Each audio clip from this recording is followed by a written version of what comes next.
Cristina, bună ziua! Bună. Dragi călători ai timpului și exploratori ai necunoscutului, bine ați venit la o sesiune de investigație, unde avem ca instrument hipnoza regresivă. Astăzi vom descoperi împreună careva din tainele uitate ale istoriei.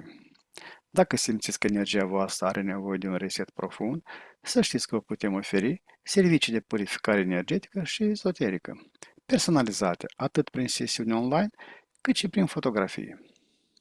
Astăzi, Cristina va intra în stare de hipnoză profundă, fără să cunoască subiectul investigației. Eu voi decide unde mergem, iar ea va descoperi totul în timp real. Așadar, relaxați-vă și pregătiți-vă pentru o călătorie transcendentă. Vă urăm o vizionare captivantă. Cristina ia poziția cea mai plăcută pentru corpul tău, mai relaxantă.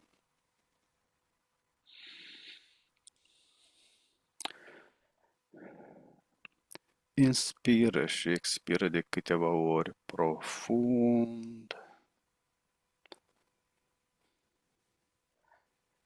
și relaxează-te la maximum.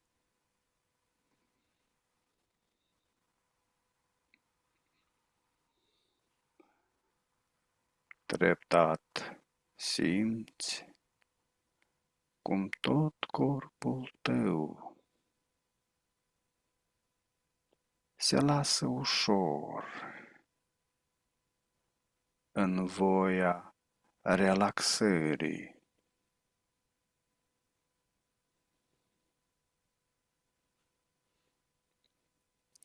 Cu fiecare respirație, inspiri calmul și expiri toată tensiunea.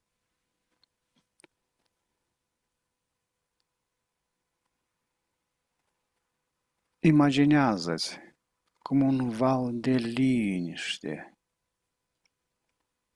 se răspândește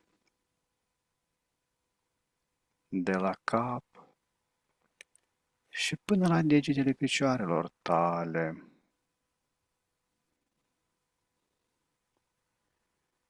Mușchii tăi devin mai moi, mai grei. Te simți liberă, te simți legeră, ca și cum ai pluti pe un nor confortabil.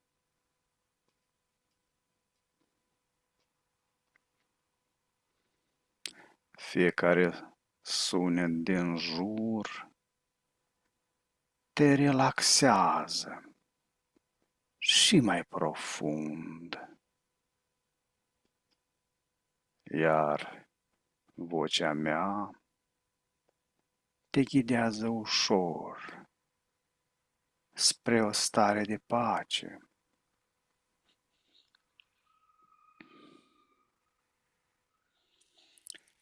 Număr de la 5 la 1 și cu fiecare număr te cufunzi de 10 ori mai adânc.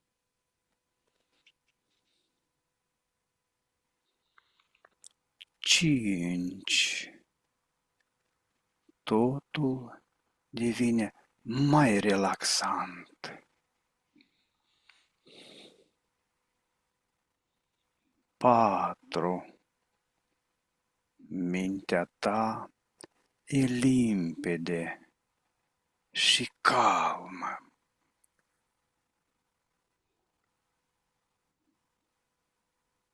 3. Simți cum te desprinzi de orice grijă.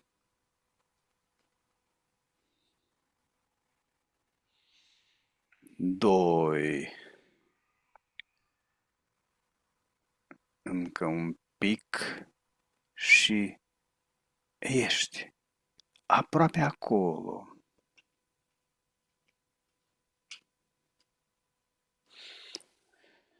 Și unul. Acum ești complet relaxată și într-o stare perfectă de hipnoză.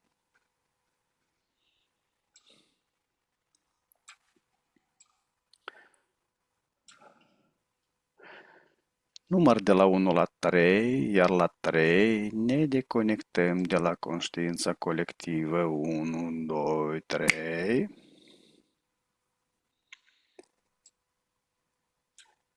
Ne întâlnim în spațiu hipnotic la 3. 1, 2, 3.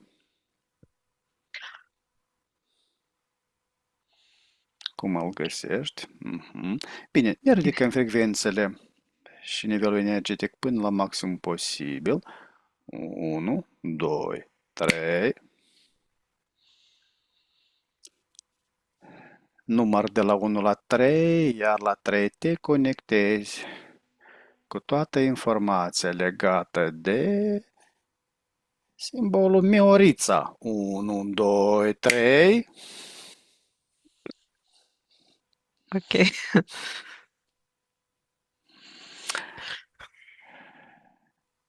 Da, m-am conectat. Îmi spui la 3 ce esență primordială emană din simplitatea aparentă a Mioriței. 1, 2, 3. Canticul leagănului de civilizație în sens cum? Vizual, văd Urgu, zeu de piatră, um, cu multe alge pe lângă, nu, alge, mușchi. E doar fața lui, ochii sunt rotunzi, sculptați și din el iese izvorul, iese o apă. Uh, de acum mă îndepărtez de el, merg pe izvor și încep plaiurile să ia naștere și văd Miorița aici, pe, pe pajiște, pe lângă apă.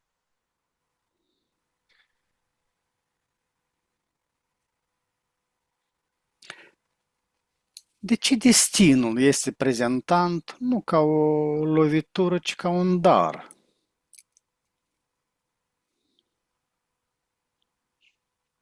Ok,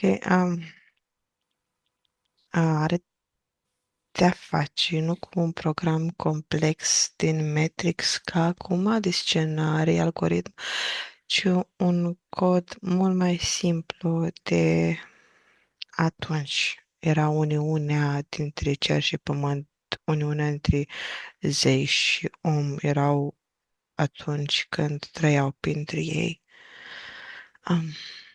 E un algoritm mult mai simplu.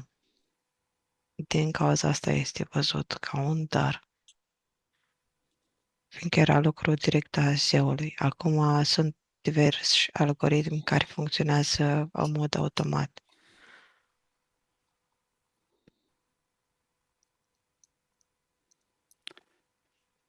Ce anume moare în simbolismul baladic când moartea este acceptată? Consumanță, transformare, e cânte cu reîncarnare.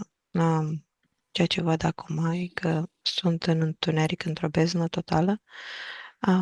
Și flacăra asta pusă pe un algoritm de spirală. Sunt ca un ADN. Sunt două coloane care se Mhm. împletesc, răsucesc și pur și simplu sufletul ăsta se duce pe o balanță, pe un taler de pe altul, după care iar se aprinde mai sus. Și tot așa e un ciclu a reîncarnărilor.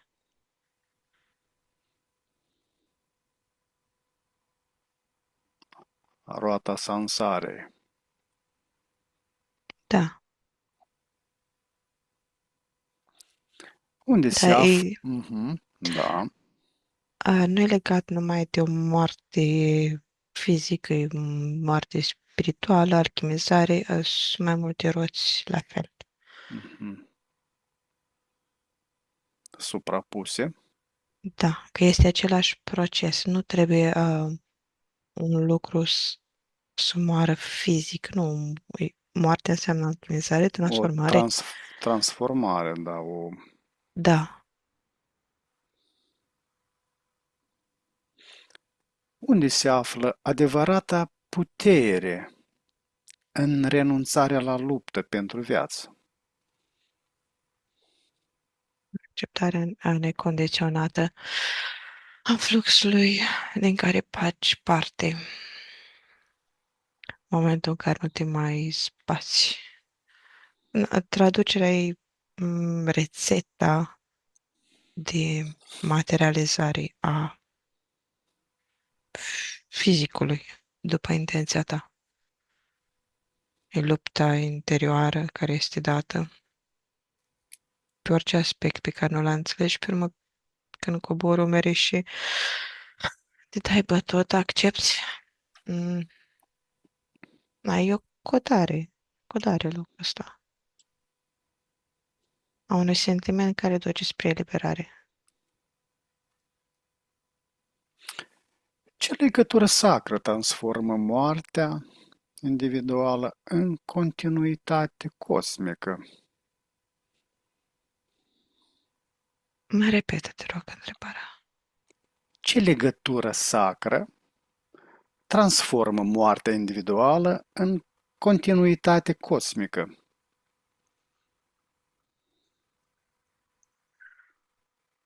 Um, la sacră, tot întrebarea s-a oprit la sacră. Mhm, Um, e ca și cum zici întrebarea și în momentul în care zici sacră, aici e un gol. mhm, E un mhm, spațiu gol. Dacă iau întrebarea fără sacră, ci un sinonim, mhm, um, ca algoritm creat de niște entități sau ca un algoritm natural a sursei. Dacă iau ca sursă, atunci am un răspuns. Și ăla ar fi că e vorba de a se cunoaște pe ea. Că asta e, tu îți iei avatar, îți iei mhm. iluzii, piste iluzii, coduri, doar ca evolu- să ai o evoluție. În schimb, dacă iau de entități, să înlocuiesc cu un sistem făcut de entități, aceeași întrebare e ca și cum faci parte mare dintr-o roată și aici vin mai multe imagini suprapuse.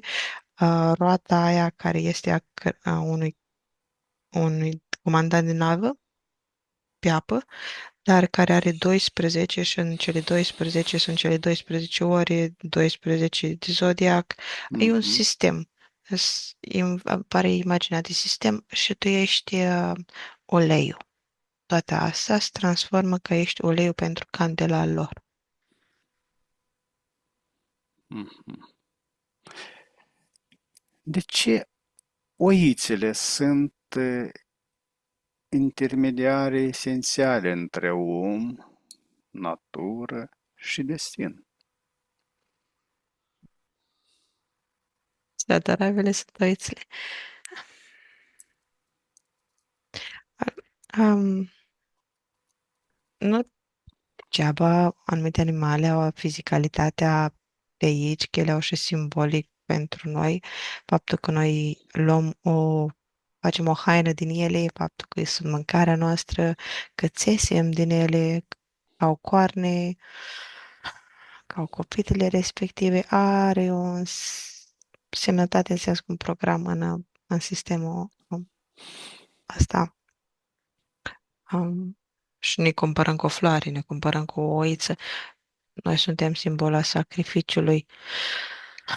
Că dai la schimb ceva, că dai iluzia la schimb. Sunt mult mai multe, sunt foarte multe aspecte împletite aici, simbolistic în funcție de cultură, de timp. Ne Și este pare, impus acest simbolism de cineva. da, de către creatorii lumii aceștia. Suntem impuși să acceptăm această Condiționarea, pâine. da. Mhm.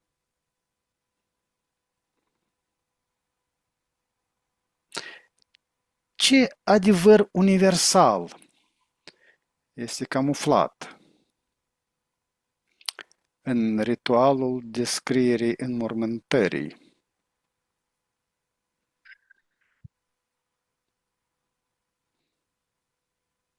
Ok, din tot ce primesc în felul următor sunt în munți la noi, ai tăcerii totale din partea animalelor, a orice viețuitoare, își bate doar vântul, dar îl bate atât de tare încât vin deasupra pădurilor frunze și se aude un voiet și un scrâncet a pământului. Dacă consideri că să citești acele paragrafe și să obții alte sau și mai multe răspunsuri după tine, asta e ce am primit vis-a-vis Mhm, de mhm. moarte. Frunzele ca corpurile neînsuflețite fizice. Da. Ce putere are cuvântul de a schimba percepția asupra morții? Ok, e cel care construiește cântecul. Am, cuvântul îl văd ca pe un... Nu e nici femeie, nici bărbat. Are haine de bărbat, dar are fața de femeie. Și cântă. Ea e foarte, foarte mare. Mm, Stă rezemată de o casă și casa respectivă este tot plaiul românesc, Carpatul se întinde mai mare, mai sus. Și în momentul în care ea cântă din fluierul respectiv, ea se țese cu energie albă și aurie și dă naștere la tot. Totul este, se te transformă în primăvară. Cuvântul este puterea creației. Țese, că intenții.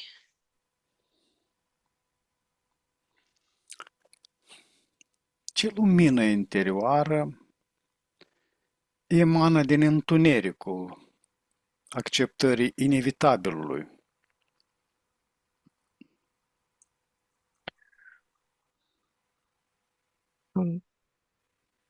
Asumați, tot îmi vine cuvântul ăsta și tot îmi vine talia, deci totul se transformă iarăși în întuneric și vine o mână care ține o Mhm. balanță veche și îmi zice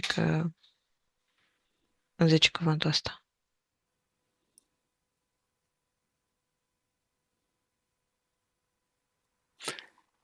Este fatalismul prezentat sau eliberarea de el? Ok, răspunsurile pentru tot ce am început până acum au venit din partea energiei de acolo. Nu înseamnă neapărat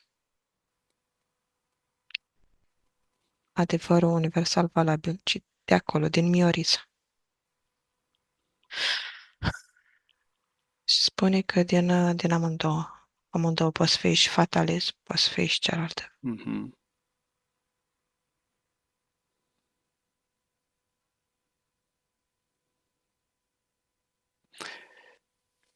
Ce legătură sacră între păstor și lup este sugerată prin absența urii?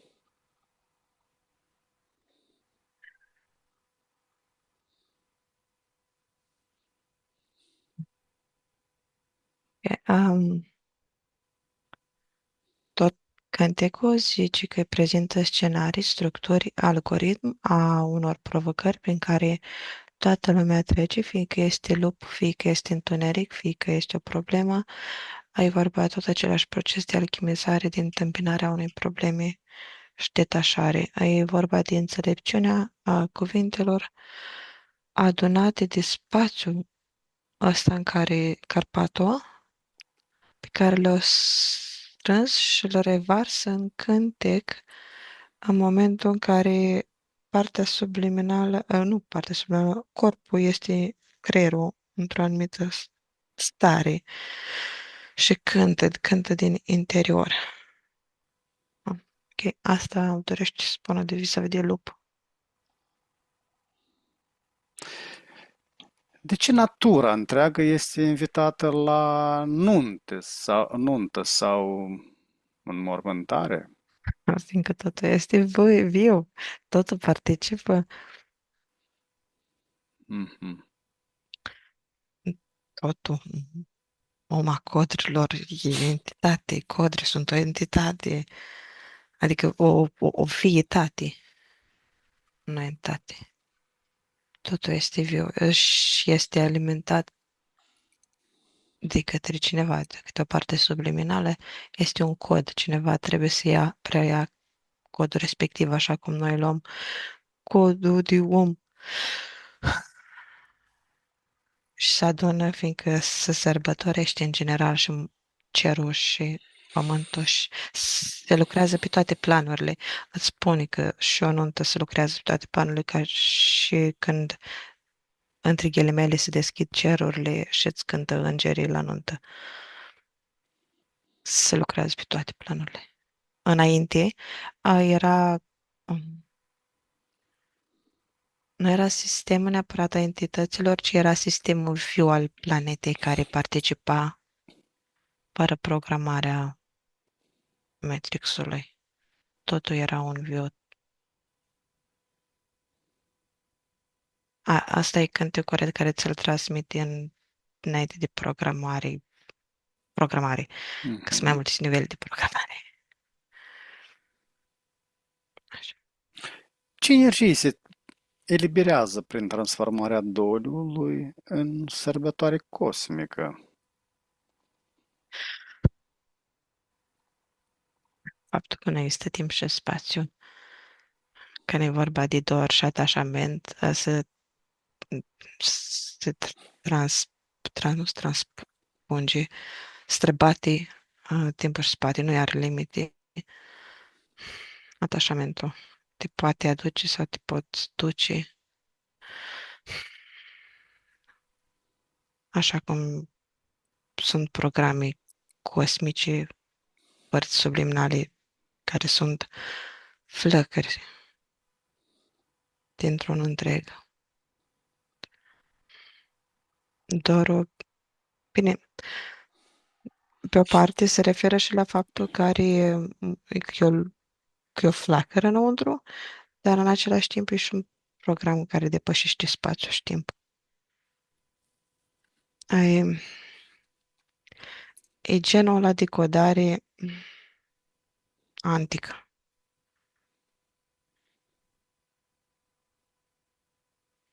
Nu știu cine pricepe.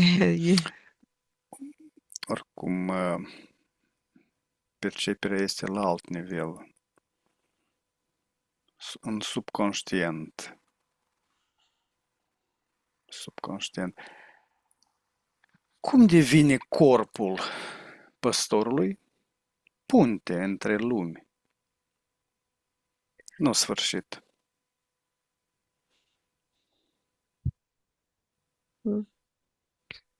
Păi, ca în orice... Mie, de aici, răspunsurile mi se par foarte evidente, fiindcă întrebările tale sunt foarte clare. Genul, și mi se pare Conțin și că... răspunsul, nu? Da, și gen, mai are rost să zic că gen, este Da, punte, da, fiindcă orice are. păstorul este de fapt simbol a pastorului, a îndrumătorului, a ghidului, acel care făurează trecerea unei înțelepciuni dincolo în alta, Și dar doar. bine, nu mai trece energia, trece, păi depinde de scop. a păstorului. Le duce înspre să doarmă, la adăpost, le duce la păscut. La sacrificiu Da, păi de asta depinde ce vrea, că sunt păstori care duc spre sacrificiu. Aici e ca să fie închise. Dacă presupune să accepti un program de închis, noaptea deschis, ziua, sunt niște condiționări. Rolul ăsta de îndrumător e condiționat de sisteme. Presupune să nu știi, să fie iluzie. este principalul algoritm de comportament, principala problemă, programă care trebuie De acceptată. bază distrusă. Acceptată din contră, eliminată, fiindcă Se, nimeni s- nu te poate îndruma. da, da, Tu te îndrumi. dar nu este, ne este impus acest program să-l acceptăm, Da, da, tocmai din cauza că fără tot cuget, sistemul ăsta. fără Da, analiză. da. Dar este, pur și simplu, ca acele de arhetipuri. E un arhetip, e un rol Mhm, aici. mhm.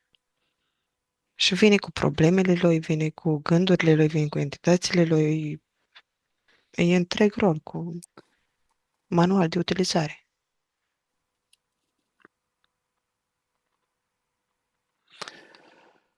Unde este taina care se face ca vântul, ploaia și stelele să fie instrumente de mângâiere, nu de groază?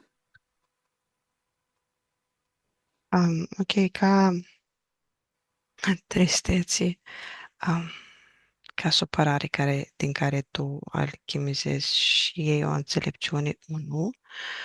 Uh, Doi, apă care e fertil, așa. Și faptul că asta e cea mai grea de înglobat, așa, ca energie de transmis. Nu știu, din ce văd exact ce ai zis vizual, că aia pur și simplu aduce alchimizare și creștere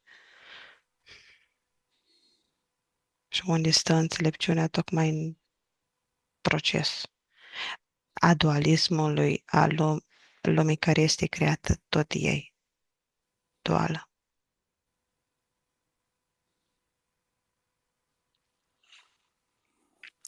Ce naștere se ascunde în moartea acceptată cu atâta liniște?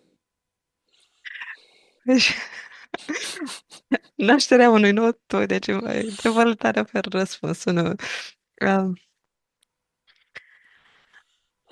Aici îi transformi în mielușel, în o oiță curată și albă, așa cu blăniță foarte pufoasă și gata de ținut în brațe de către păstor și îndrumată. Și aici se leagă peste creștinism, intră. Ei, fiindcă e una dintre rolurile principale impuse de sistem. Ar trebui, dacă dau zoom out și ies apară din sistemul ăsta, în celălalt, moartea și nașterea ar trebui să fie spirală mai largă, cu o înțelegere mai profundă, dinamică înspre a deveni un sine, înspre ceea ce dorești ca parte subliminală. Dar um, acum văd zeii antici, cei cu cap de... Nu-i canis, e între canis și cal, parcă au capul din Egipt și opresc, au anco și opresc evoluția pe spirala asta. Anubis, Da, este unul dintre. capul șacalului. Da, e ciudat, nu are, nu e nici de, și nu e nici de că nici de cală, e o combinație de la el și el oprește evoluția.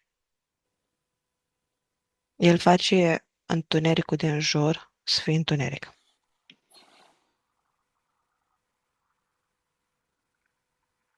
Este frica de moarte o iluzie spulberată de perspectiva acestui simbolism?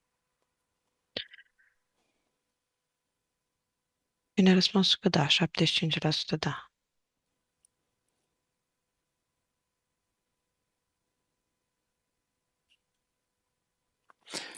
Ce eternitate este dobândită prin fuziunea cu elementele naturii? Ce drăguț, asta e ce se simte cel mai frumos. Cel mai frumos, fiind consimțând întreaga ta ființă, cu fiecare celulă, fiecare păr, așa, e ca o antenă, și simți toate elementele din tine, că se unesc cu elementele din afarata, din elementele naturii, fiindcă ești parte din ele, ești ele. Nu se Și, unesc ele, tu pur și simplu conștientizezi faptul că sunt unite. da, că sunteți același aspect, da. Devii parte din întreg, din tot tablou. Te acceptă și e un fel de dans. Cred că am început să mă balansez. Da. E frumos cum se simte lucrul ăsta.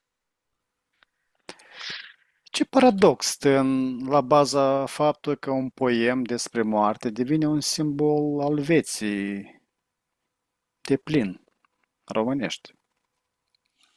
Mm, Nu-i moarte, ce au vrut aici să fie, a fost de fapt o eliberare, a fost gen, ea ca cântec, dacă mergi ca și cum ar fi un cilindru, un cilindru lung tot, ar presupune o eliberare a ta, gen condensarea a tuturor aspectelor pe care nu le înțelegi și eliberarea lor, transformarea lor. Asta ar fi cântecul, întotdeauna spus, dar ar fi ca un ritual. Că înțelegerea vine pe nivele și atunci faci lucrul ăsta pe nivel.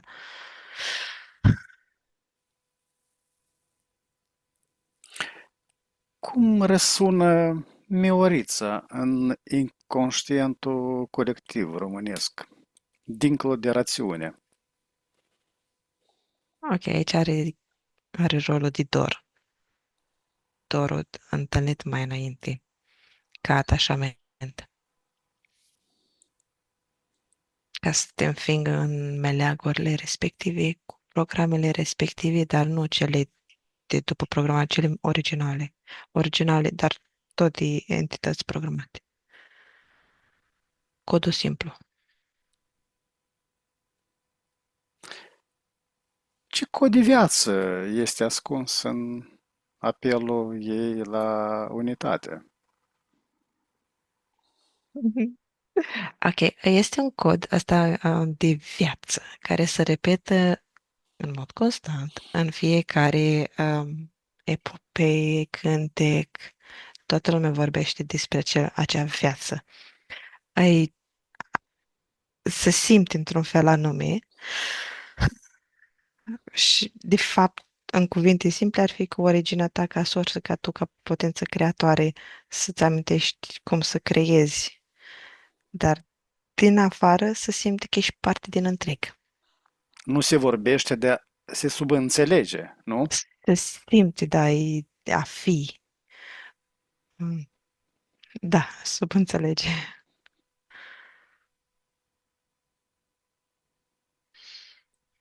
Și izvor, că îmi dă iarăși izvor de la început.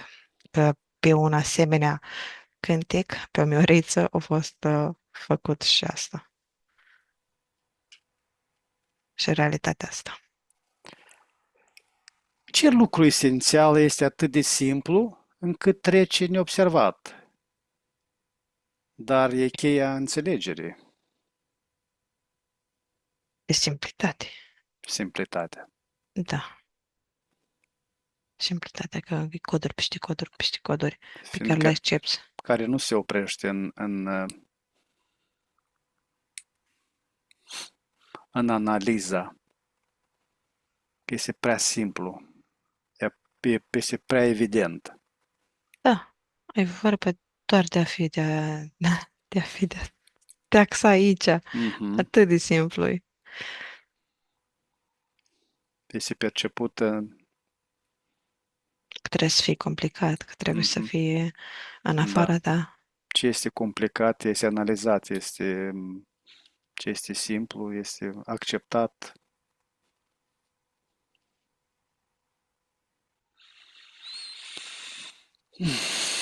Este dragostea pentru viață cea care permite despărțirea de ea cu grație? Viața e faptul că nu există moarte. Dar cumva, de ce e starea de a fi, de a toarce la origine, că, în sens că deprogramezi viața și moartea. Nu există viața și moartea. A fi în viață înseamnă să ai mori. A fi moarte înseamnă să trăiești. Um, de asta starea de a fi și simplitatea, de fapt, întoarcere la origine e dincolo de programele astea. Aici ce tot scăpase de pecetea respectivă a morții.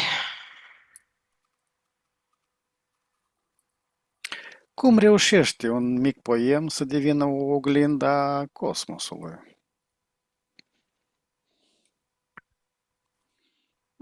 Fiindcă noi, fiindcă este cântarea înțelepciunii a elementelor, a energiei de aici, din spațiul ăsta.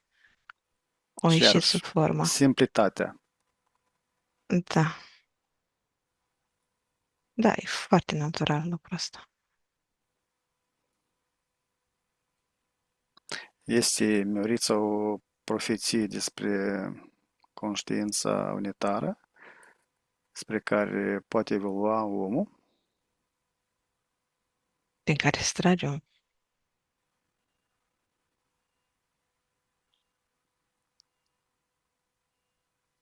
e o amintire.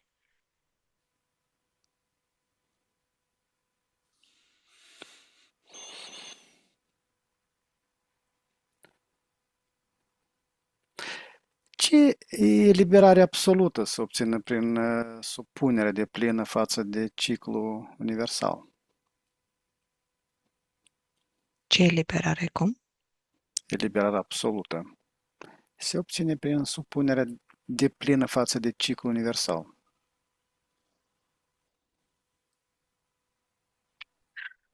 No, cum e da același răspuns de mai înainte, că asta Mhm. cu spirala e vorba doar de conștientizare, dar iarăși țesuți pereții de a spirala, de a cunoaște, de a ieși din Matrix. Pe programul ăsta rulează. Unde în acest proces se află Dumnezeu? Pe baza tuturor putăților. Izvorul. Creator al lumii acesteia. El este identic cu destinul sau cu natura? Aici ca destin, cu Mhm. natura, nu. Cu natura are un program care se simulează pe lângă și încearcă din contră să, cum ce face prin zilele noastre, cu acțiunile de acum, să împingă natura, pământul, să nu mai aibă atât de mult teritoriu, dar totuși să fie destul încă să susțină viața. Um, nu, cu natura nu.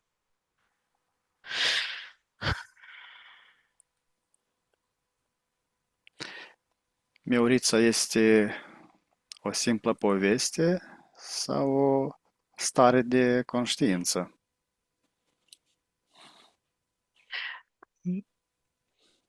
Amândouă. Amândouă. depinde cine privește.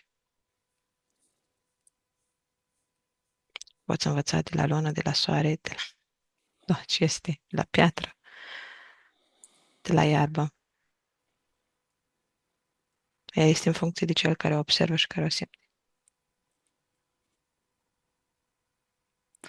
Ce comoară vie din sufletul românesc așteaptă să fie retrăită și integrată din conștiința modernă pentru vindecare și înțelegere?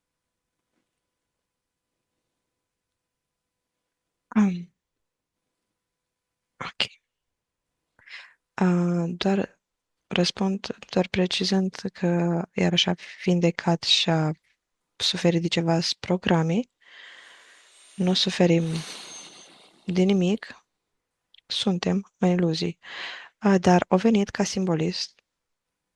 Femeia care poartă ulciorul este și o pictură care poartă ulciorul pe umăr. Mhm. Așa, acea doamnă este reprezentanta femeilor care au adus cunoașterea spirituală pe meleagurile astea. Cele care stăteau lângă fântână și se uitau în ea noaptea, când era lună plină.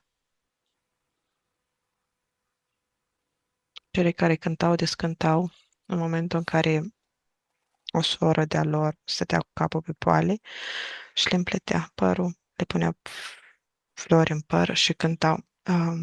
Ele așteaptă să fie ascultate, cântecul lor să vrea auzit. Apa fiind simbolul înțelepciunii Da, cu care poți percepe și stelele și luna care se reflectă în da. apele fântânii. Înțelepciunea ta, înțelepciunea dinăuntru, elementul feminin care dă naștere, alchimizează tot. Natura, Da, esența naturii. Cristina, da. te deconectezi la 3 de această tematică. Mersi. 1, 2, 3. Cum te simți? Bine, o sărute matematica. Mi-a plăcut. Bine. Mi-a plăcut.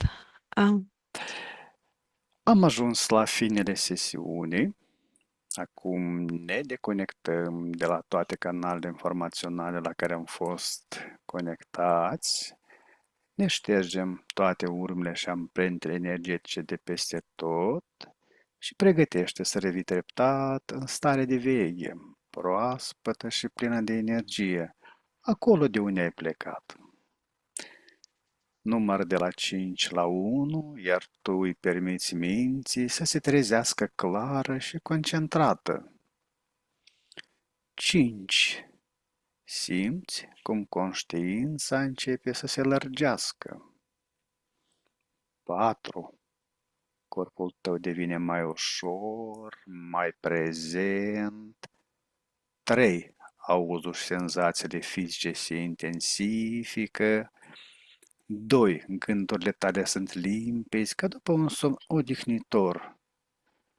Și 1. Deschizi ochii, complectrează cu o stare internă de calm și de vitalitate, reîncărcată de posibilități.